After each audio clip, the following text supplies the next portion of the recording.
to play allegations within her foundation while she was serving as Secretary of State. Fox News contributor Sarah Carter has been following this extensively. She joins us from D.C. Good morning to you, Sarah. Good morning. Good morning. Okay, so we're talking about perhaps this is a new investigation, but your sources tell you the original investigation never really shut down, did it?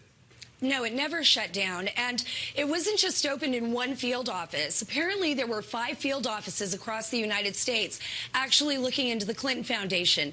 Now, I think what's significant here is that they're no longer insulated. Remember, this was the thing. Under the Obama administration, many FBI agents, the Bureau itself, was insulated to some extent, had insulated the Clintons, and so the investigation didn't proceed forward. Now what we're seeing is the Little Rock office reopening that, and I know, and this is an absolute, this has been absolutely verified, had interviewed a very significant witness, and they provided very significant information to the Little Rock office. Interesting. Is that secret informant?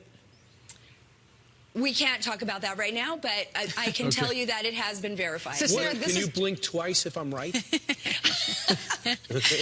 in You're the course of the interview. blink, Brian. All right, so Sarah, this is basically to find out if foreign governments or individuals, you know, an individual can give to a campaign. They can only give X amount of dollars, just a small amount. But if they were giving big amounts of money to the Clinton Foundation, and then she was using that money in government to pay them off with promises, and yeah, you give my foundation a lot of money, we don't pay taxes on it, and then I will, you know, I'll send my husband over to Russia to give a speech, or we'll do something for your company or your country. Is that what they're looking at?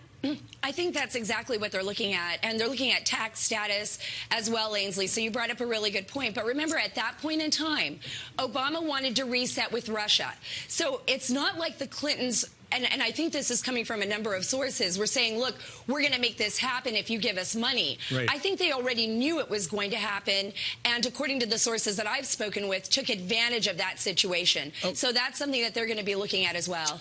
The meter's running, isn't it? Because doesn't the statute of limitations on most federal felonies end after 5 years?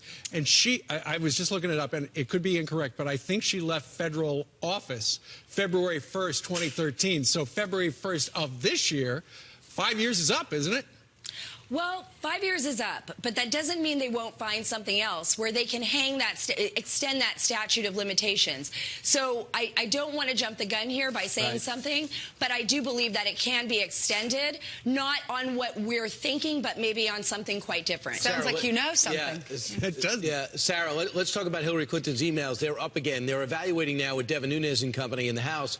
They're going to evaluate how the FBI handled that investigation. Also, thanks to the FISA Act and Judicial Watch, we now know what all those thousands of emails on Huma Abedin's laptop were, 8 of which we know for sure were classified. Where are they going with Hillary Clinton's email investigation? Well, they're certainly reevaluating it. I wouldn't say at this point it's being reopened. I would say they're evaluating it to see what they need to do. And Huma Abedin is in really hot water here. I mean, we know that there were a number of classified, highly classified emails. She knew she was transmitting those. She was printing them out. And another issue here is that the FBI and people within the Bureau believed that foreign agents had infiltrated not only Hillary Clinton's server, but possibly Huma Abedin's email account, Yahoo email account as well.